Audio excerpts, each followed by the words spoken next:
Salut, moi c'est Guillaume Hachet. Vous écoutez 70 minutes avec.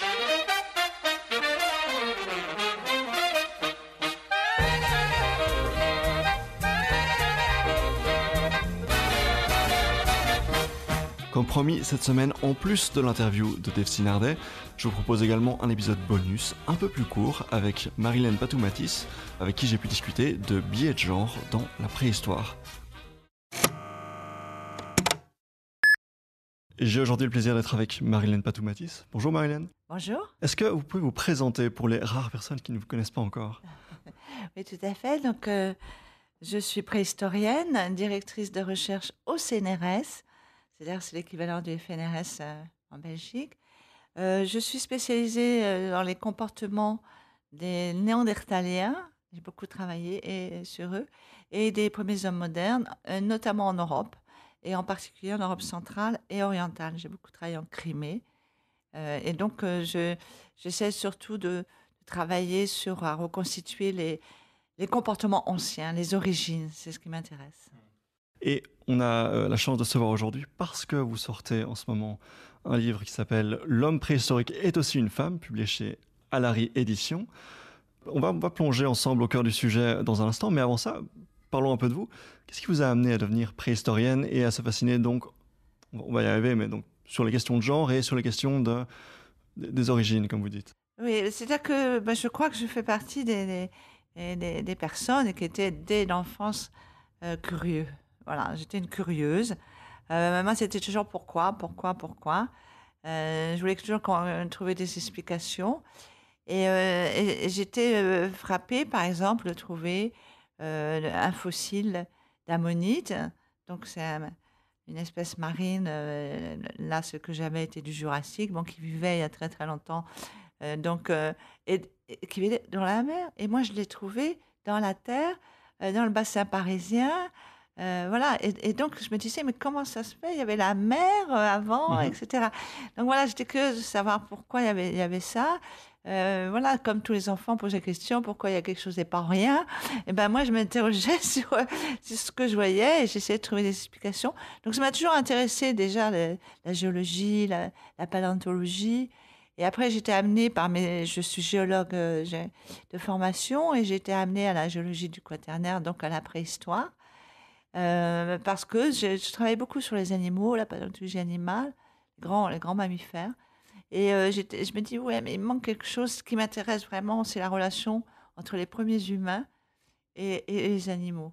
Et donc, on m'a dit, mais il faut que tu fasses une thèse de préhistoire, parce que là, tu pourras faire sur la subsistance, sur les comportements des chasseurs. Et donc, j'ai fait une thèse en préhistoire, et c'est là que j'ai découvert avec beaucoup de passion, quoi, ces recherches sur le terrain, après en laboratoire, trouver des indices qui permettent de reconstituer les choses. Ça, c'est passionnant. Et à chaque fois qu'on fait des fouilles, on se dit, qu'est-ce qu'on va trouver? Est-ce qu'on va pas trouver quelque chose qui va nous permettre de répondre à une de nos questions? Enfin, il y a toujours cette curiosité. Donc, je reviens à ça. C'est-à-dire que je suis dans cette curiosité.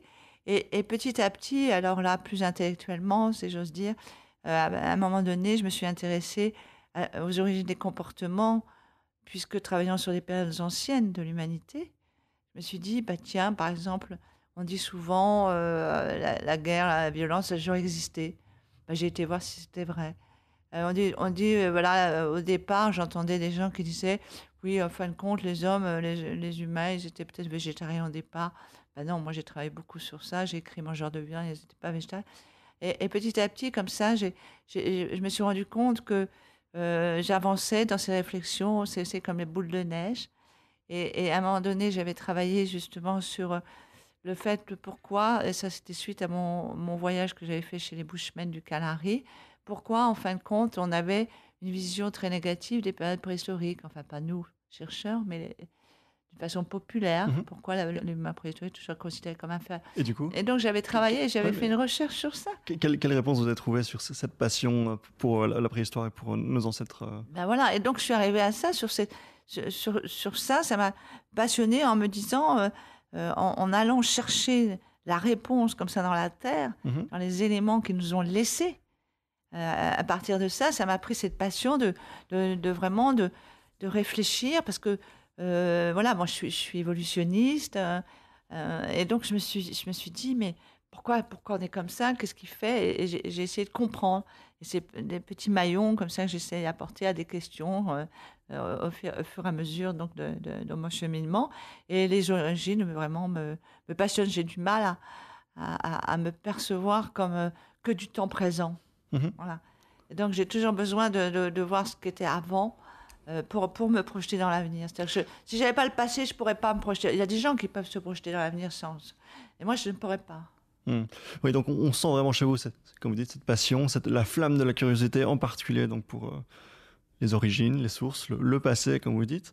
Vous n'en êtes pas à votre premier ouvrage en ce qui concerne la préhistoire, c'est votre domaine de travail, votre domaine de recherche. Aujourd'hui, vous publiez un livre qui s'intéresse en particulier à la place de la femme dans la préhistoire. Donc le titre, je le rappelle, L'homme préhistorique est aussi une femme.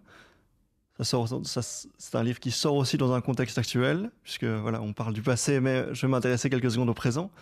Un contexte actuel où voilà, on déconstruit des tonnes de... comment est-ce qu'on pourrait appeler ça, des constructions sociales en ce qui concerne la place de l'homme, la place de la femme dans nos sociétés. Qu'est-ce qui vous a amené à sortir ce livre aujourd'hui et pas il y a 10 ans, pour poser la question comme ça? Alors déjà, c'est un livre important qui nécessite beaucoup de travail. Et comme je suis directrice adjointe de mon unité de recherche, donc j'ai beaucoup de travail. C'est-à-dire que les livres, je ne peux les écrire que le soir ou pendant mes vacances ou pendant les week-ends. Et donc, ça prend du temps, la documentation. Donc, en fin de compte, c'est un livre qui est en gestation depuis un moment. Et dont l'idée est encore plus ancienne. C'est l'idée m'est venue quand je travaillais sur Le sauvage et le préhistorique, miroir de l'homme occidental, que j'avais publié chez Jacob, parce que je me suis aperçue que le paradigme du 19e siècle qui classe les humains, vous savez, c'est la fameuse hiérarchie avec l'échelle des êtres, les races, Oui. parce que même si elles n'existent pas, c'était comme ça à l'époque qu'on les appelait, les races.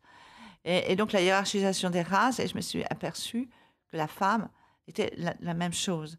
C'est-à-dire que la femme était infériorisée, comme certaines races, et la femme était même plus infériorisée, puisque même dans chaque catégorie, elle était inférieure à l'homme. Donc là, déjà, j'ai commencé à réfléchir en me disant, oh là là. Et après, ça m'a fait réfléchir, mais c'est vrai, fais le constat, en préhistoire, on ne parle que de l'homme préhistorique. Là, on me dit, oui, mais il y a un grand H. Alors là, excusez-moi, quand on parle, on n'entend pas le grand H. Ouais, Faut arrêter. vous avez employé tout à l'heure l'expression de néandertalien, et là j'ai tiqué, vous n'avez pas dit homme de Néandertal, Exactement. qui est l'expression habituelle. Parce que c'était ça, comme je travaillais énormément sur les Néandertaliens et tout, et à chaque fois, je disais, là, et ça m'a agacé. Et un jour, mais il y a de ça 10 ans peut-être, un jour, j'ai dit, mais ça suffit, quoi. Il y a aussi la femme des Néandertal. Et donc, c'est important de voir, j'ai fait ce constat. Donc, je suis partie de ça, constater ça, et j'ai fait le constat que c'était vrai que même nous, dans notre préhistoire, même encore maintenant, dans beaucoup de domaines, on ne voit que du masculin. C'est-à-dire qu'on va voir, quand on pense, ou on visualise même, quelqu'un qui taille, on met un homme. Quand on voit quelqu'un qui chasse, on met un homme. Quand on voit quelqu'un qui parle à Lascaux, on met un homme. Ah bon? Mais pourquoi? Et inversement, quand on imagine quelqu'un qui s'occupe des enfants, on met une femme. Voilà, donc, les la rôles cueillette, c'est même fait. Ouais, les Donc, rôles je veux dire, tout est bien organisé, classé et hiérarchisé. Alors que quand on s'attache à regarder vraiment les données scientifiques, je veux dire, prouvez-moi, vous ou d'autres, que celui qui a peint les grands aurochs du plafond Lascaux, c'est un homme. Dans le cadre de votre travail, vous étudiez cette hiérarchisation des... quel terme employer? La hiérarchisation des ethnotypes, des races. Moi je crois qu'il faut, si on précise bien que c'est une notion qui a été une notion d'histoire, enfin qui a été oui, au 19e siècle. Au 19e siècle, c'est le terme qui a été, mais qui n'a pas de sens aujourd'hui. Voilà, eux ils ont classé, on est bien obligé d'écrire quand on les cite, les mettre le mot race, on est bien obligé de mettre le mot race. C'est ça. Mais donc, voilà. Quand vous étudiez ces études-là, donc du 19e siècle, vous avez fait ces observations, et est-ce qu'on peut dire que c'est la combinaison de ces recherches que vous aviez faites et aussi peut-être le contexte actuel, le fait que globalement la société s'intéresse de plus en plus à remettre ces constructions sociales en question? Est-ce que c'est une rencontre des deux? Oui, moi je pense que, si vous voulez, on est dans notre société, on n'est pas imperméable, on n'est pas dans une bulle, Et c'est clair que ces choses-là, qui vous agacent, mais d'un seul coup, vous apercevez que dans d'autres domaines, ça a agacé aussi. Il y a eu beaucoup, beaucoup d'historiennes, par exemple, qui sont aussi en train de faire des livres formidables pour montrer que les femmes étaient très présentes dans l'histoire, qu'elles ont réalisé plein de choses, que ce soit en littérature, que ce soit en l'art, que ce soit de place même dans l'histoire politique, que donc les femmes sont présentes. Il y a beaucoup de travaux sur ça, il y a beaucoup de travaux de sociologues sur ça pour montrer qu'en fin de compte, l'importance aussi, le rôle de la femme. Donc c'est vrai que d'un seul coup, on vous apercevez qu'il y a une espèce de phénomène de convergence. C'est prêt. C'est-à-dire qu'à un moment donné, il y a des idées qui sont dans l'air et différents endroits, différentes disciplines, des gens qui ne se connaissent pas, qui n'échangent pas, mais d'un seul coup, ils vont être sur le même thème avec des variantes. Et c'est intéressant. C'est-à-dire que c'est à un moment donné, c'est normal, nous sommes dans une histoire. Et ben voilà, d'un seul coup, on arrive tous à ce moment important. Il y a deux moments en ce moment. Il y a bien sûr le moment où les femmes se rebellent, on va dire, et avec tout le féminisme radical, pas radical, et toutes les discussions, tout ça. Et puis aussi au niveau, par exemple, de la reconnaissance aussi justement des peuples colonisés, etc. Nous, en France, c'est très sensible en ce moment. Donc là aussi, il y a un bouleversement, des choses qu'on ne voyait pas avant, qui commencent à remettre les choses, qui font déboulonner des statuts, des choses comme ça. Donc, vous voyez, il y a ces deux mouvements qui sont... Alors, que certains regroupent ensemble en disant que c'est un mouvement minoritaire, sauf que nous, les femmes, on n'est quand même pas minoritaires, parce que nous sommes... Minorisés. Exactement. Ouais. Vous avez tout à fait trouvé le mot. C'est-à-dire qu'on n'est pas en nombre, mais on a été minorisés. Et donc, c'est important je pense, dans tous ces débats, d'apporter peut-être chacun à son niveau, avec ses compétences, ses histoires propres et tout, voilà, une petite pierre à l'édifice, et de montrer que voilà, il y a quelque chose qui a été construit. Donc, si ça a été construit, si c'est pas naturel, si c'est pas génétiquement programmé, le patriarcat n'est pas génétiquement programmé, il n'est pas naturel. Donc, si ça a été construit, on peut déconstruire pour reconstruire. Parce que déconstruire pour rien reconstruire, moi, je trouve que c'est triste. Ça n'a pas de sens. Donc, on déconstruit pour reconstruire. Et c'est ça que j'ai essayé de mettre en avant. C'est essayer de voir pourquoi l'imaginaire même de tout un chacun, même quelqu'un qui n'a jamais fait de préhistoire, son imaginaire, il a une conception de l'homme préhistorique, voilà, un peu violent, un peu héros, un peu, voilà, c'est raant.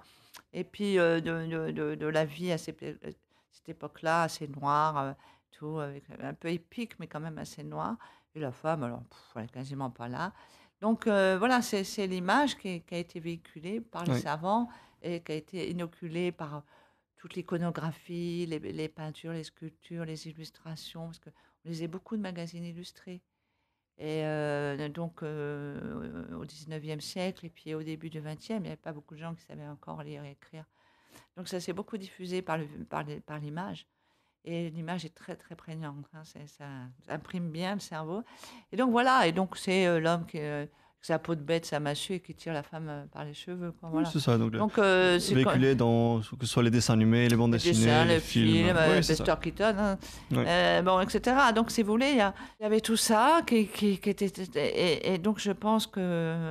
enfin, j'espère que montrer que, justement, pourquoi ça s'est construit. Et donner cette note d'optimisme en disant comme c'est construit, on peut déconstruire et on peut en reconstruire autre chose. Mais donc on va donc se pencher ensemble sur ces constructions, ces idées reçues, donc voilà, et voir un petit peu les fruits de vos travaux de recherche. Avant de se pencher là-dessus, je me posais la question sur ce que vous disiez sur donc vos confrères et consoeurs préhistoriennes. Est-ce que aujourd'hui, si je prends le premier préhistorien, la première préhistorienne venue dans une université au hasard, est-ce que la remise en question que vous faites aujourd'hui avec cet ouvrage, est-ce que c'est une remise en question qui est répandue, ou bien est-ce que vous travaillez à contre-courant? Est-ce que vous dérangez dans votre domaine? C'est-à-dire que là, je ne peux pas vous dire quelle va être la réaction de côté. Je peux savoir du public qu'il y a une très bon accueil. Du côté de mes collègues, je ne sais pas. Certains de mes collègues très proches m'ont dit mais oui, mais c'est bien sûr. Même moi, c'est vrai qu'inconsciemment, j'arrive pas, j'avais pas imaginé, mais tu as raison, etc. Plus globalement, je ne sais pas. Ce qu'il y a, c'est que quand même, il y a maintenant, depuis, on va dire, une vingtaine d'années, on s'interroge un peu plus, la femme préhistorique devient plus sujet. Il y a eu des livres qui ont été faits par quelqu'un qui travaille sur l'histoire des sciences, donc Claudine Cohen, qui avait travaillé sur la femme des origines, les statuettes, tout ça. Et surtout, ce qui est intéressant, c'est depuis 10 ans, il y a quelques travaux d'archéologie du genre, quoi. Il y a quelques travaux vraiment qu'on peut qualifier d'archéologie du genre, mais qui sont surtout au néolithique, pas paléolithique pour l'instant vraiment, surtout au néolithique et âge des métaux, âge du bronze, âge du fer, et qui, voilà, qui ont démarré, qui sont faits, qui ont été soutenus, des thèses ou des mémoires d'HDR. Donc ça, c'est important, ça prend racine. Il va y avoir un colloque, il va y avoir des documentaires sur les femmes préhistoriques, etc. Donc ça bouge, ça bouge. Ce que je vais signaler est très intéressant, parce que nous sommes en Belgique, il faudra rendre hommage. Signaler que la première exposition sur les femmes dans la préhistoire, c'était en Belgique. Formidable. C'était au musée du Malgré Tout, à Trègnes. D'accord. Voilà, et c'était dans les années 90. Donc, début des années. Donc, vous voyez, c'était précurseur. Et maintenant, mais bon, c'était plus essayer de retrouver dans la vie quotidienne et tout. C'est peut-être pas toute cette réflexion par rapport au 19e siècle, mais c'était très important déjà. Mais c'est un précurseur. Il n'y avait pas grand-chose d'autre. Et au Paléolithique, on voit pas, pour l'instant, on n'a pas eu quelque chose vraiment de cet ordre-là. Mais depuis, on va dire, une vingtaine d'années, il y a des petites choses qui s'ouvrent. C'est sur l'influence, bien sûr, américaine, parce que l'archéologie du genre, elle est déjà installée depuis un moment. Ouais. Mais cette donc, archéologie du genre, donc, qui est présente depuis, je sais pas, on peut dire la fin des années 50 à peu près. Ah non, c'est là plutôt les années 70. Les années 70, 70, Ouais, ouais. ouais. Donc ce mouvement d'archéologie du genre vient à contre-courant de l'archéologie, voilà, bien androcentrée dont on parle là. Est-ce que cette archéologie du genre qui donc vient caresser à contre-poil, à contre-courant, comme je le disais, est-ce qu'elle est toujours à contre-courant aujourd'hui, ou bien est-ce qu'aujourd'hui l'objectif a été atteint et cet androcentrisme a été remis en question et a petit à petit disparu? Où est-ce qu'on en est au sein de votre secteur? Non, je crois que je suis pas du tout. Je crois que si vous voulez, il y a quelque chose de. On n'en parle pas quand même. Je veux dire, c'est un paradoxe, mais on n'en parle pas beaucoup. Ouais. Et moi-même, si vous voulez, avant de faire ce livre, avant de faire cette réflexion, j'en parlais pas. Je pouvais m'énerver en disant il y a la femme de Néandertal. Bon, voilà, tout le monde savait que. Mais si vous voulez, j'avais pas travaillé le sujet à fond comme j'ai fait là des centaines de lectures. Si vous voulez, c'était. Je crois que c'est. Maintenant, on commence un petit peu, mais on en parlait très peu, ou on en parlait sur certains aspects, notamment on ramenait toujours à ces histoires des statuettes, des Vénus et tout ça. Mais sinon, on n'élargit pas trop, on s'était pas trop posé la question, ça allait de soi que c'était des hommes qui taillaient, ça allait de soi que c'était, voilà, des présupposés. Et je ne crois pas qu'il y ait vraiment des questionnements. Voilà, c'est-à-dire que, mais même moi, je vais vous dire, je fais mon mea culpa. Vous savez, j'ai écrit un livre avec un ami qui est illustrateur. Donc, ça s'appelle Lascaux, Histoire découverte. Et les illustrations qu'il a faites, par exemple, pour Pan Lascaux, puisque c'est sur Lascaux, les Pan Lascaux, c'est tous des hommes. Même moi, je suis tombée dans ça. Vous voyez, même moi, c'est-à-dire que, bon, ça date de quelques années. Là, je le ferai plus comme ça. Mais je veux dire, j'étais tombée aussi. Parce qu'on on nous a tellement dit que c'était comme ça. On nous a tellement dit que, voilà, que c'était genré, etc., depuis les origines, qu'on y croyait. Voilà, vous savez, pendant des centaines d'années, on a dit aux femmes qu'elles étaient inférieures. Un Dieu l'avait dit, alors forcément, si Dieu l'a dit. Donc, elles étaient inférieures par ordre divin. À ce coup, fin 18e, 19e, les médecins se mettent à nous dire que les femmes sont inférieures par nature. Elles ont un peu plus petit cerveau, elles sont menées par leurs humeurs, c'est-à-dire par leur sexe.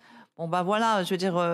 Donc, tout un ensemble tout le monde, à un moment donné, tout le monde pensait, oui, nous, les femmes, on est inférieures. Donc, vous voyez, c'est-à-dire que c'est un contexte, c'est des choses. Bien sûr. Donc, et d'un seul coup, il y a un truc qui vous concerne aussi, oui. Donc voilà, et qui concerne, et qui, d'un seul coup, on remet en question. Donc, tout un ensemble de constructions théologico-politico-culturelles, comme dirait cette chère Olivia Gazalet. Vous avez évoqué une série de choses sur lesquelles on pourrait se pencher. Donc, vous avez évoqué les Vénus, on va en parler. Vous avez évoqué les peintures. Il y a cette idée que sur les peintures, enfin, de manière générale, à travers le monde, on regarde les œuvres dans les grottes et on ne voit pas d'hommes. Est-ce que c'est avéré? Dans les grottes, dans la statuaire, paléolithique, mais même néolithique, en fin de compte, il y a très peu d'humains. Et quand il y a des humains, c'est 80 à 90% de femmes. D'accord. Donc, c'est des silhouettes féminines, c'est des statues de féminines, c'est des vulves. Et il y a très peu d'hommes. Il y a très peu de masculins. Il y a très peu de phallus. Il y a très peu de silhouettes masculines. Donc, c'est vraiment... Tout l'art est un art où le féminin est extrêmement présent. Ça, c'est clair.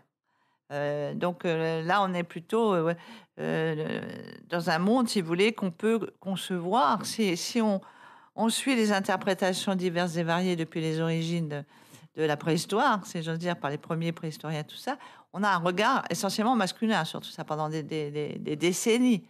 Mais pendant très longtemps, les seules interprétations qui étaient données sur ces Vénus, par exemple, c'était par des hommes. Mhm. Donc le seul regard, c'est comme au cinéma, c'était un Melguez. Hein. C'est-à-dire que c'était que le regard masculin. Donc tout ça fait que aussi dans les interprétations, évidemment, il n'y avait que cette façon de voir les femmes. Alors on peut dire qu'il y a deux écoles, hein, la femme idéale, etc. Un peu les premières images érotiques, même. Il y en a un qui a écrit ça. Voilà, et puis ceux qui étaient dans la fécondité, la naissance, voilà. Donc on avait ces deux écoles, mais on peut là aussi penser complètement différemment. Pourquoi voulez-vous, là encore, que ces statuettes, qui sont très diversifiées, on voit toujours qu'elles sont rondes, les seins, des grosses fesses, tout ça, ces fameuses Vénus, mais elles sont très minces. Elles sont la plupart du temps nues, mais il y en a déshabillées. Il y en a que c'était une des pendeloques, etc. Donc c'est très diversifié parce que c'est sur 25 000 ans, hein, et au niveau spatial, c'est très grand aussi, hein, l'Angleterre jusqu'à la Sibérie. Donc il y a différentes interprétations possibles parce qu'il y a différentes sociétés paléolithiques à l'époque. Et aussi, on peut donc, au lieu de penser que c'est des hommes pour des hommes, Mhm. on peut penser que c'est des femmes pour des femmes. Ouais. Donc le male gaze dont vous parlez a effectivement souvent interprété que, Voilà, que forcément le peintre, le sculpteur c'est était un homme. Évidemment un homme. Et bien sûr, Pourquoi, à de en fait rares exceptions. Voilà, c'est comme ça. Et pourquoi il y a 0 point? Ils ne peuvent pas le montrer du Mhm. tout. Parce que moi, on me dit, oui, mais montre-moi que c'est des femmes. Oui, mais attends, montre-moi que c'est des hommes. Et donc, si vous voulez, et c'est ça qui est intéressant, parce que ce que j'essaie de montrer, c'est qu'on peut avancer, qu'on avancera si on ouvre le champ des possibles, si on met toutes les hypothèses possibles. Moi, je pense que certaines Vénus ont pu très bien être faites par des femmes, pour des femmes. Je pense aux Pollock, qui sont peut-être des amulettes protectrices pour protéger lors des accouchements, qui étaient des moments très difficiles pour la femme dans ces périodes-là, et l'importance en plus d'une naissance dans des petits clans. Donc, voilà. Et d'autres statuts, c'était peut-être une divinité associée à la fécondité. Dans d'autres, c'était peut-être l'image idéale d'une femme, pourquoi pas. Donc, je veux dire, il y a de tout. Et il y a ce regard qu'il faut changer, c'est-à-dire que ce n'est pas forcément les hommes qui ont fait ça. Ça peut être des femmes, et en plus pour les amulettes protectrices, pour des femmes, peut-être pour le moment difficile qu'est l'accouchement. Voilà, c'est simplement au lieu de mettre une seule hypothèse, on en met plusieurs.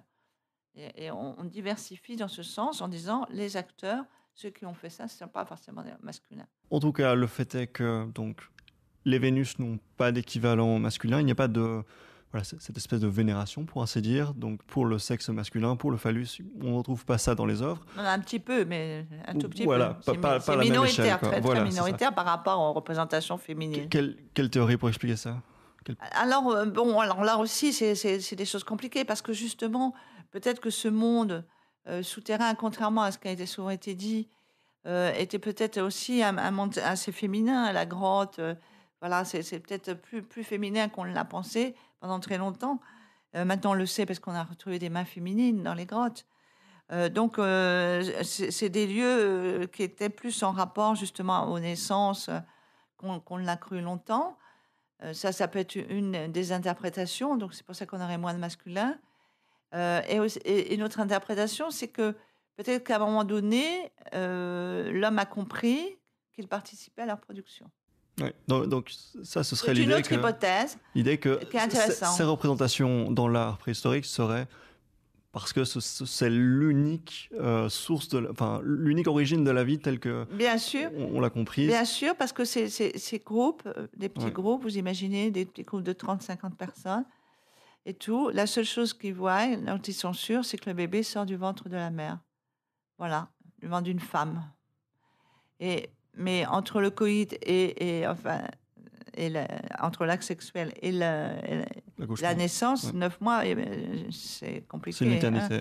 Hein. Pour ces hommes chasseurs-cueilleurs qui vivent du sauvage, donc les animaux sauvages, pareil, ils les voient en rut en automne et les petits naissent en juin. C'est difficile de faire le lien. Donc, si vous voulez, il y a quand même des difficultés aussi pour essayer de percevoir l'importance, le rôle du masculin, de l'homme dans cette histoire-là. Et ça peut être ça a été proposé par... voilà, ça peut être une explication. Donc, je ne pense pas, si vous voulez, qu'on puisse actuellement dire c'est plus l'un ou plus l'autre. Mais je crois qu'on peut ouvrir ce champ-là. Et on peut, pourquoi pas, aller jusqu'à dire aussi que justement, le fait que ces phallus ont peut-être pu être aussi incorporés donc, par des femmes dans une vision cosmique, une vision de divinité, etc. Comme par exemple ce qu'on appelle pour plus tard dans les divinités, vous savez, la divinité principale, notamment, je ne sais pas, Ishtar, enfin, des déesses majeures avec des dieux secondaires qui sont là pour la déesse, quoi. Vous voyez. Donc, on peut aussi imaginer quelque chose d'assez complexe comme ça, de l'association des deux. C'est-à-dire que, mais ça revient à la même chose. C'est-à-dire, ça, c'est très intéressant, c'est la prise de conscience peut-être du fait qu'il y a les deux, quoi, pour que ça fonctionne. Donc, même si on le voit, si on garde une interprétation pour certaines Vénus de divinité, représentation de divinité, par exemple de fécondité, elle a ce secondaire qui est nécessaire, qu'est le phallus, par exemple. Mais c'est quand même, elles sont vraiment minoritaires. Il n'y a pas beaucoup d'objets, il n'y a pas beaucoup de représentations.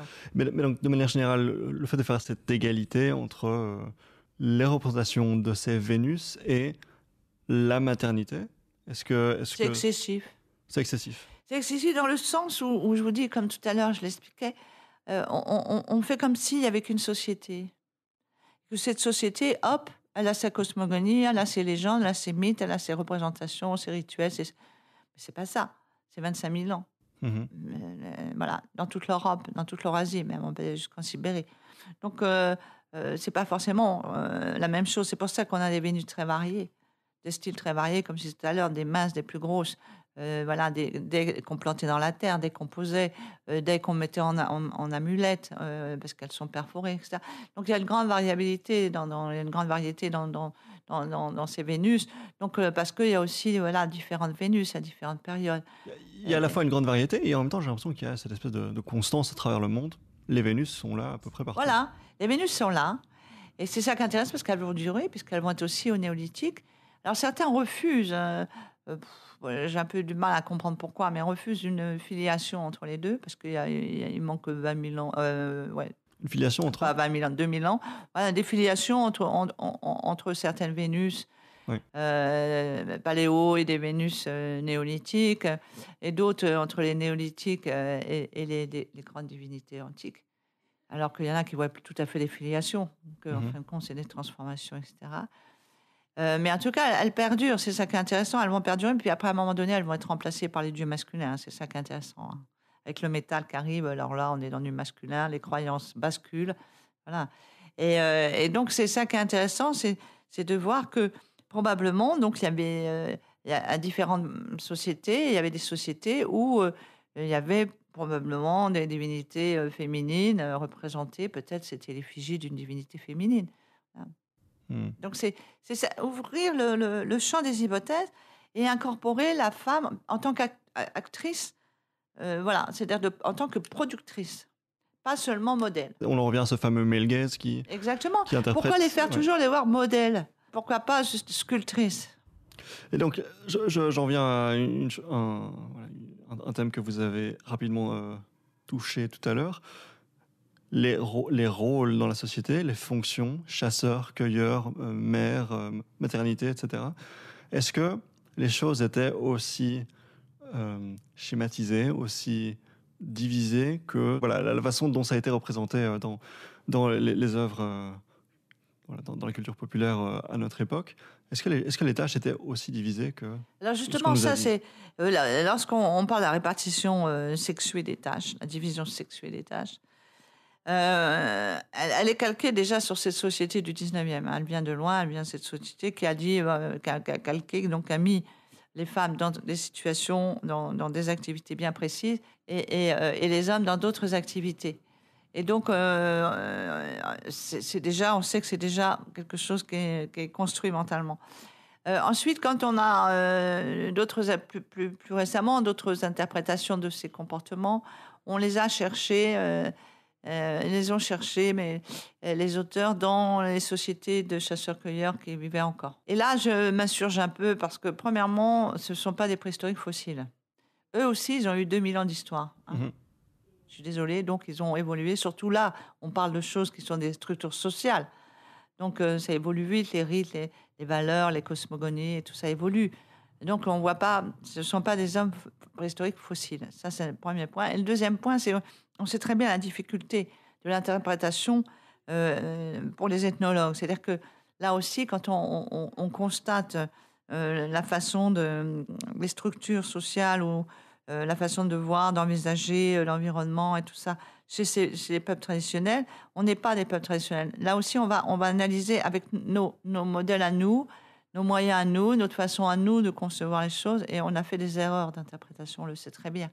On a interprété les signaux, on les a interprétés avec nos valeurs, avec voilà, qui n'avaient rien à voir. Et comme l'a montré bien Descola, voilà, on n'a plus cette hiérarchie nature-culture, par exemple, qui était quelque chose qui était très prégnant chez les ethnologues pendant très longtemps. Il n'y a pas de différenciation. La culture est dans la nature est dans la culture pour ces peuples-là. Donc, ils se sont appuyés sur tout ça. Donc là aussi, si vous voulez, ça, pour moi, ça ne prouve pas ça. Parce que chez ces peuples-là, ils ont constaté que la femme était à la cueillette et les hommes étaient à la chasse. Voilà, c'est sur ça qu'ils se sont appuyés pour continuer dans cette dichotomie. Et donc, moi, je pense que petit à petit, si on prend comme sujet justement les activités féminines, mais pas seulement, si on prend comme sujet les femmes, on va aller regarder d'une autre façon. Par exemple, les squelettes, il y a des choses très intéressantes qui sortent sur le fait que maintenant, on peut mettre en évidence d'abord si c'est un homme ou une femme, ça c'est très important. Parce que très souvent, la détermination des squelettes dans une sépulture n'était pas facile. Pas toujours évident si c'est un peu mal conservé. Et donc on a peut-être maintenant, on est tendance sûr. Alors, voilà, à travailler nos biais on, cognitifs à l'époque. on faisait un raisonnement circulaire. Par exemple, je trouve des armes, c'est un homme. Ah bon, ça c'est circulaire. Hein. Ouais, c'est voilà. ça. Et donc, en fin de compte, on s'aperçoit que ça ne marche pas comme ça. Que la robustesse, c'est pareil. On avait classé des hommes, des femmes, parmi des hommes, pardon, alors que c'était des femmes, parce qu'on avait dit qu'ils sont robustes, mais non, l'ADN a montré que c'est voilà. Donc l'homme de Menton est devenu la dame du Cavillon, bon voilà. Donc tout ça a bien changé. En plus, on voit aussi que les activités peuvent être marquées sur les ossements. Il y a des petits traumas. Si vous faites un geste répétitif pendant très longtemps, etc., tout le temps, pendant plusieurs années, ça va se marquer sur votre ossature. Si vous lancez voilà, vous prenez un lanceur de poids, vous voyez tout de suite qu'il lance du poids. Parce qu'il y a des traumas spécifiques si vous faites des comparaisons. Et ça a été fait. Et on a vu donc que certaines femmes travaillaient énormément dans l'agriculture, qu'elles étaient très liées à l'agriculture, les femmes néolithiques, très robustes, qu'elles faisaient des travaux de labourage jusqu'au broyage des grains, etc. Donc dans des travaux très durs, et donc pas seulement à balayer la grotte ou à balayer le campement donc, ou le village. Donc il y a vraiment maintenant des indices, si vous voulez, qui nous permettent d'aller plus loin. C'est pour ça qu'on a fait récemment tomber le grand viking, donc chef guerrier viking issu du 19e siècle et de son histoire comme ça, qu'on avait découvert un squelette avec sacrifié des chevaux, des armes et puis un très beau jeu de stratégie. Et le squelette était un peu abîmé, mais comme il y avait tout ça, on a dit c'est un homme. Et ça a été l'archétype, et c'était 1886, l'archétype du chef viking guerrier, du chef. C'est une femme. On a fait l'ADN, c'est une femme. Pas de chasse. Voilà. Et maintenant, on en trouve plusieurs. On a trouvé d'autres tombes vikings. On a trouvé les tombes scythes. Donc, c'est les fameuses d'Amazon. C'est les tombes scythes. Et là, on en trouve plein en Ukraine. Donc, voilà, d'un coup, tout ça tombe. Et parce qu'il y a ces nouvelles méthodes. Donc, on arrive à montrer qu'il y a des choses qui peuvent mettre en évidence que la division des tâches n'étaient pas peut-être aussi genrées et que peut-être on est plus dans un système équilibré et basé sur une répartition plus d'aptitude des gens. Voilà, vous êtes doué pour ceci, vous allez faire ceci. L'autre est doué pour cela parce que ce sont des petites structures. C'est la complémentarité qui fait maintenir la structure. Et pas forcément les rôles genrés tels qu'on les connaît aujourd'hui. Exactement. Donc, si vous voulez, tout ça, c'est pas du tout... Il faut pas, je pense qu'il faut essayer, et c'est très difficile, de se dégager de notre modèle à nous. J'aurais une question là-dessus dans un instant. Avant ça, la question du statut social, la question de la valeur intrinsèque, le jugement de valeur par rapport aux individus. Il y a quelque chose qui revient souvent dans l'Antiquité, c'est le rapt, l'enlèvement des femmes. Je pense que dans la légende de Romulus et Rémus, c'est présent. Hein, donc ils construisent Rome et puis ça manque de femmes, il faudrait pouvoir se reproduire. On va monter à chevaux, on va les enlever dans Enlèvement des Sabines. Voilà, les Sabines, exactement. Voilà, je ne trouvais plus le nom. Donc voilà, donc ça c'est un exemple. Dans la mythologie grecque, on peut penser à Perséphone, Hadès, voilà, plein d'exemples comme ça. Voilà, ce statut social, cette valeur des individus comme inférieure. Est-ce que c'était quelque chose qu'on observait déjà à l'époque du Paléolithique ou bien est-ce que c'est plus tard? Alors déjà, il y a deux lectures. On peut, comme vous venez de le faire et comme l'a fait Françoise Héritier, penser que le rapt ou l'échange, parce qu'elle a beaucoup plus travaillé, parce que le rapt, ça c'est une vue de l'esprit, hein, c'est mythique, ça n'existe pas ça. Ou ça a été très rare, très rare. Mais c'est pas un modèle, on raptait pas les femmes, c'est des histoires. Ça n'existe que dans les histoires. C'est des belles histoires, des beaux mythes. Mais François Héritier, notamment de l'échange de femmes. Mais disons que ces histoires contribuent à former le véritable statut des femmes dans la vie collective. C'est ce que je dis, il y a deux lectures. Vous pouvez faire une lecture négative en disant elles sont raptées parce que ça lui donne un statut inférieur, etc. Mais ça peut être l'inverse. Parce que vous pouvez, quand vous prenez un butin, c'est quand même un butin, vous allez essayer le meilleur butin. Vous n'allez pas voler n'importe quoi. Donc, quelque part, c'est une valeur, mais une valeur importante. Et si vous voulez, c'est pour ça que dans le système de l'échange, bon, moi, le rap, comme vous verrez dans mon livre, je ne développe pas spécialement ça parce que j'explique que tout ça, c'est bon. Mais par contre, sur l'échange, il y a beaucoup de discussions parce que c'est Lévi-Strauss qui a installé en disant c'est un système d'échange. Donc, on échange les femmes, enfin, on échange. C'est pas qu'on les échange, mais que les femmes vont venir dans le clan, etc. Et on a montré pour les Néandertaliens d'El Cidron en Espagne, un site espagnol de 45 000 ans, on a montré que c'était patrilocal. Hein. Les femmes sont venues dans le groupe. Donc, ces échanges, ces transferts, on peut le voir d'une façon négative, comme Françoise Héritier, pour qui j'ai un grand respect, mais où je diverge un peu sur le fait que c'est forcément les hommes qui ont décidé d'échanger les femmes. Et pourquoi ça? Je veux dire, on peut imaginer que c'est quelque chose, c'est un système d'échange qui soit basé sur l'acceptation des deux. Et en plus, quand vous arrivez dans un autre... On l'a vu ça pour le néolithique et ça a été d'une importance majeure. On a montré que c'est passé par les femmes. Et là, donc, vous vous rendez compte, vous amenez dans l'autre clan, vous amenez un autre savoir, peut-être, ou un autre savoir-faire, peut-être un autre dialecte, etc. Donc, vous êtes en plein locutrice, vous êtes aussi, on va dire, un passeur de culture. Donc, on peut le voir aussi d'une façon moins négative, ce système d'échange. Puis, on peut le voir, comme Darwin l'a dit, pourquoi pas imaginer à ces époques au Paléolithique que ce soit la femme qui décide. Pourquoi on dirait que c'est l'homme qui va décider? La femme peut décider aussi d'avoir plusieurs partenaires, etc.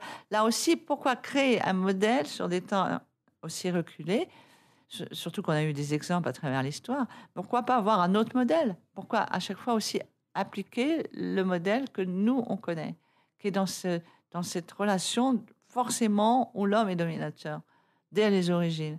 Moi, je crois que c'est ça qu'il faut casser et revoir. Pourquoi faire de l'homme, et c'est peut-être d'ailleurs plutôt valorisant, parce que je sais pas, à moins que l'homme préfère être dominant, mais justement se redonner aussi à sa juste place à l'homme. C'est-à-dire que ne pas le percevoir comme un viril, un guerrier qui détruit tout, qui domine tout et tout. Peut-être que c'était pas ça. C'est devenu. Ça, je suis tout à fait d'accord que ça s'est pas arrangé avec l'histoire. Et ça c'est. petit à petit, ça s'est dégradé, la situation des femmes, etc., partout. Ça, c'est sûr. Ça, je ne remets absolument pas en cause. Mais je veux dire, pourquoi penser que c'était comme ça au début? Je crois que c'est en pensant que c'était pas forcément comme ça au début, parce que il y a plein de choses qui montrent que c'est sûrement plus équilibré, sinon on ne serait pas là. Je pense voilà, on aurait disparu. Oui, Je pense qu'il y a plein de sociétés où on les voit violents, qui se disputent toujours entre eux, qui vivent sur des systèmes bancals. Ils sont pas là, ils ont pas vécu, on les voit pas. Et je pense que si nous on est là, c'est la résilience, on est des survivants, et c'est parce que cette société a trouvé un équilibre dans son mode de fonctionnement. Quand vous êtes des petites structures, peu de démographie et tout, vous vivez sur l'échange d'une façon pacifiée. Parce que sinon, si vous vous entretuez, c'est terminé.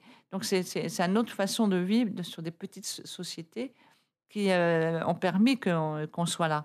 Et donc, on peut tout à fait imaginer casser ce système patriarcal, de dire mais pourquoi voulez-vous rester toujours sur un système patriarcal? D'abord, dans l'histoire, moi, je pense qu'au départ, c'est un système matrilinéaire, pas matriarcal, on n'a pas de preuves, mais on n'a pas de preuves du patriarcat au Paléolithique. Et que il y a eu des sociétés qui sont restées matrilinéaires très longtemps, et il y en a encore d'ailleurs. Voilà, et il y a des sociétés patriarcales, déjà aussi ça a varié. Et on peut modifier ce système, n'est pas coulé dans le béton, n'est pas immuable, parce qu'il n'est pas dans le code génétique, il n'est pas marqué. Donc on peut le changer pour un système plus équilibré, qui soit avec quelque chose qui est moins avec une dominance de l'un sur l'autre. Donc vous parlez de la situation donc, à la préhistoire, au Paléolithique. On a presque l'impression que vous parlez de la situation d'aujourd'hui. Vous dites on pourrait remettre ça en question, ça n'est pas coulé dans le marbre, on pourrait faire évoluer. Et justement, moi je pense qu'au Paléolithique, c'était pas notre système du tout. C'est plutôt qu'il faudrait retourner au Paléolithique. Non, mais, voilà. Je pense que c'était une situation, moi je vais vous dire honnêtement, j'avais travaillé sur d'autres choses, hein, sur la subsistance, sur la violence et tout. Je pense qu'il y a des sociétés paléolithiques, des périodes, et dans certaines sociétés, pas tous, évidemment, il ne faut pas être bisounours, mais il y a eu des périodes, mais comme il y a eu des périodes en proto-histoire aussi, dans certaines périodes, mais bon, là, il y a plus d'envahisseurs, là. Mais sinon, où en fin de compte, il y avait des moments où c'était mieux de vivre là qu'à certaines périodes. Hein. Aujourd'hui, il y a je ne dirais pas de nom, mais il y a des pays où je ne voudrais pas être en tant que femme. Donc, vous voyez, aujourd'hui, il n'y a pas de progrès. Hein. Je veux dire, ceux qui ont encore une vision du paradigme du 19e avec une évolution progressive et unilinéaire, excusez-moi, ça me fait sourire, parce que rien n'évolue, tout est fluctuant, c'est buissonnant.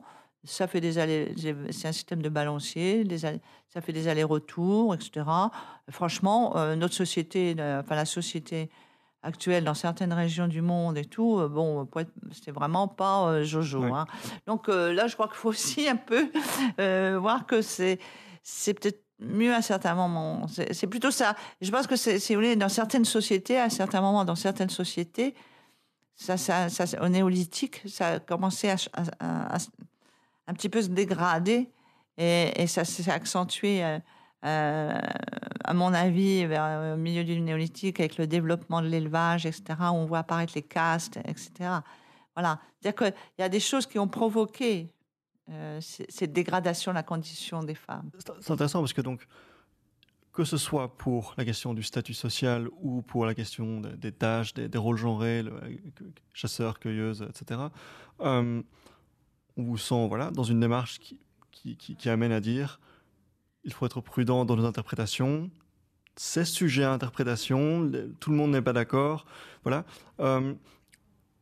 Pour reprendre l'exemple de entre guillemets, ce grand guerrier viking qui en fait était une guerrière, donc on fait aujourd'hui des découvertes objectives, factuelles. Voilà. On sait qu'il y avait plusieurs grandes guerrières vikings. Ce qui découle de ces découvertes-là, ce qui découle de ces idées que non, tous les guerriers sont des hommes, c'est déjà fait. Enfin, la culture populaire, la culture, que ce soit la littérature, le cinéma, etc., tout ça est déjà bien coulé dans le marbre. Non, les guerriers sont des hommes. On fait aujourd'hui donc, grâce aux technologies, l'ADN, comme vous disiez, des découvertes qui remettent ces premières interprétations en question, qui les retournent. Mais ces représentations culturelles, comme quoi, non, les guerriers, ce sont les hommes et pas les femmes.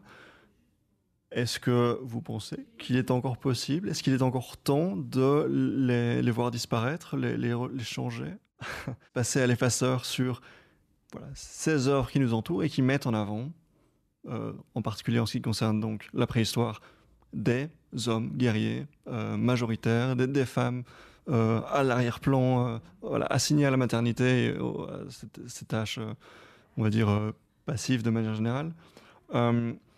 Si on pouvait passer à l'effaceur et remplacer dans ses œuvres les grands guerriers vikings par des grandes guerrières vikings, etc., ça contribuerait sans doute à ces efforts d'émancipation et de remise en question, mais je remarque qu'on ne le fait pas. Pourquoi ça va venir. Pourquoi est-ce qu'on... Là, déjà, non, ça va venir, il y a des documentaires. Pourquoi est-ce que personne n'est au courant que ces grandes guerrières, que ces grands guerriers étaient des grandes guerrières? Quand même, si ça... Enfin, bon, il faut lire, il y a autre chose que... Voilà. Mais non, ça commence, puis il y a des documentaires qui commencent à le montrer. Il y a des films, je pense, qui vont commencer aussi à montrer autre chose. Vous ne pensez pas que ça te dérange? Est-ce qu'on n'est pas en train de voir la société qui met les freins là-dessus et qui n'a pas vraiment envie de se rendre compte qu'elle avait tort et de remettre en question tout ce fondement culturel? Est-ce que ça va se faire avec plaisir ou est-ce que les gens font ça? Non, moi je pense que ça se fera jamais avec plaisir. Je pense que si vous voulez, il y aura toujours, il y aura toujours des réticences, il y a toujours les choses, vous savez, ne s'imposent pas facilement.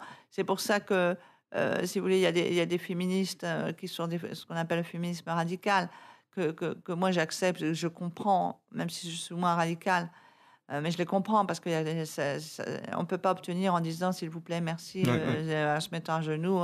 Non, je pense qu'il y a les choses, avec beaucoup de choses, c'est toujours des micro-révolutions ou des vraies révolutions qui font avancer les choses. Si vous voulez, ce qui m'attriste le plus, ce qui me chagrine le plus, c'est ce que j'espère, c'est qu'on ne va pas revoir des sociétés obscurantistes qui font de la femme, qui retournent vraiment à l'arrière, etc. Un retour de certaines formes de croyances, ou en tout cas des extrémismes, là aussi des croyances radicales qui font de la femme un inférieur et un subordonné. Voilà, j'espère qu'on ne va pas retourner sur ça. J'espère qu'on sera plus de l'autre côté, mais on voit quand même, en tout cas là, dans nos sociétés, pour une fois, on va les défendre dans nos sociétés occidentales, on voit quand même qu'on essaie, qu'il y a beaucoup de... Moi, je vois autour de moi, il y a beaucoup de mes jeunes collègues, ils sont complètement impliqués dans l'éducation des enfants, même en bas âge, parce que pas seulement pour leur faire après leurs devoirs, non. En bas âge, ils les portent, ils les changent. Ils sont très impliqués dans ça, ils sont beaucoup impliqués, même si c'est un peu, mais ça démarre. Donc, les choses commencent à avancer en disant, mais oui, pourquoi pas? Parce qu'en fin de compte, c'est vrai que c'est pas juste. Donc, voilà, il faut espérer. Voilà, mais donc, globalement, si je vous demande votre sentiment, j'ai bien compris que vous étiez inquiète vis-à-vis de la montée de ces mouvements masculinistes. Mais donc, personnellement, cette idée qu'on puisse voir les représentations évoluer autour de nous, les représentations de, donc, je reviens avec cet exemple, des grands guerriers vikings qui en fait étaient les grandes guerriers vikings. Est-ce que vous êtes optimiste vis-à-vis de ça? Est-ce que vous estimez qu'on aura certainement, d'ici 10-15 ans, plein de représentations de grandes guerrières vikings dans les livres d'histoire? Voilà, moi ce que je pense qu'il faut un vrai travail, je vais vous dire honnêtement. Le travail qu'il y a à faire, c'est le travail sur les livres scolaires. Le travail, c'est de l'histoire. Il faut remettre de l'histoire. Enfin là, je parle surtout en tant que Française. Il faut que l'histoire soit au centre de l'enseignement aussi. Maintenant, plus ça va, plus on diminuait les heures d'histoire. Il faut que l'histoire soit... Parce que l'histoire, qu'elle soit très ancienne, comme la mienne, la préhistoire, ou plus récente, l'histoire, c'est très important. Ça peut aborder plein de questionnements. Et là, si on remettait justement toutes les femmes qu'on a effacées, que le 19e siècle a effacées, qu'on les remettait en même temps que certains hommes, voilà, on laisse les deux, c'est en mixte, on fait comme je pense que déjà, ça donnerait autre chose. Si on montre quelqu'un qui est en train, comme Marie Curie, qui est en train de découvrir le polonium, etc., plutôt que de mettre une femme en train de faire la vaisselle et l'homme en train de découvrir le polonium, ça changerait beaucoup. Vous voyez ce que je veux dire? C'est-à-dire qu'aussi, il faut changer toutes ces représentations. Et ça démarre à l'école. Et l'école a fait déjà beaucoup, parce que la mixité, etc. Donc, il faut continuer sur ça. Il ne faut rien lâcher sur le fait qu'il faut que toujours ça soit cette mixité. Et de montrer ça. Donc, de montrer que dans la vie, il y avait les Celtes, les femmes celtes, quand elles n'avaient pas d'enfants, elles allaient à la guerre, qu'il y a les guerrières vikings, qu'il y a les Amazones, ça existe, ça s'appelle des Scythes, les femmes Scythes, donc qui sont des guerrières, que les femmes dans l'agriculture au néolithique, elles étaient extrêmement investies dans l'agriculture, donc une part importante de l'économie, etc., etc., et que montrer à partir d'exemples archéologiques. C'est intéressant parce que je demande à chaque fois si vous êtes optimiste ou pessimiste vis-à-vis des chances que ça arrive, donc que ces représentations évoluent dans les livres d'histoire. Donc à chaque fois, vous me répondez en m'expliquant qu'il faut que ça change. Est-ce que vous êtes optimiste, oui ou non? Est-ce que vous pensez que les représentations dans les livres d'histoire vont changer? Point. C'est-à-dire qu'on fait tout pour que ça change. Oui. Et mon idée, c'est si ça ne change pas bientôt, ça sera désespérant. Ça sera pas à cause perdue, mais on aura beaucoup de mal. Et en fin de compte, je pense que c'est vraiment, c'est maintenant que ça doit changer. Et c'est pour ça que c'est maintenant qu'on doit continuer. Chacun à sa façon, voilà, par un travail comme j'ai fait, d'autres par d'autres moyens, par d'autres façons d'aborder la question du féminisme, etc. Mais on doit pousser pour que justement, ça c'est très important. Pour moi, l'éducation, c'est très très important. C'est là où ça se passe.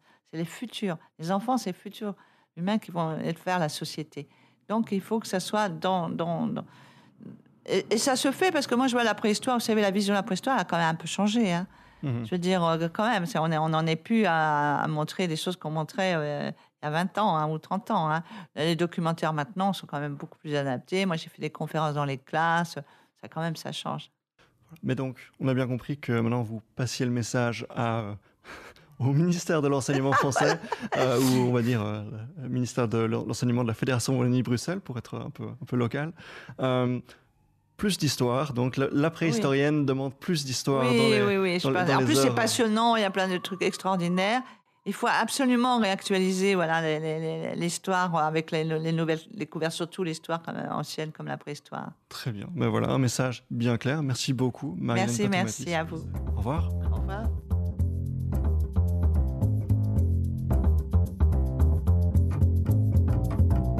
Pour celles et ceux que ça intéresse, je rappelle que le livre dont nous avons discuté avec Marie-Hélène Patou-Mathis s'appelle « L'homme préhistorique est aussi une femme » et que c'est publié chez Alary Éditions. Voilà, c'était donc un épisode un peu plus léger, un peu plus court. Encore une fois, l'occasion de dire que ce podcast est très mal nommé puisque ça ne durait absolument pas 70 minutes, mais voilà, c'est comme ça. C'était par ailleurs un épisode qui était particulièrement difficile à enregistrer puisqu'on était régulièrement interrompu par des sirènes de police ou des bruits de perceuses dans le mur de l'hôtel où on était. N'oubliez pas de suivre 70 minutes avec sur les réseaux sociaux, Facebook, Twitter ou ma page perso sur Instagram. Et n'hésitez pas à m'écrire vos retours sur ce que vous avez pensé de ces 2 épisodes cette semaine. Prenez soin de vous, bye bye.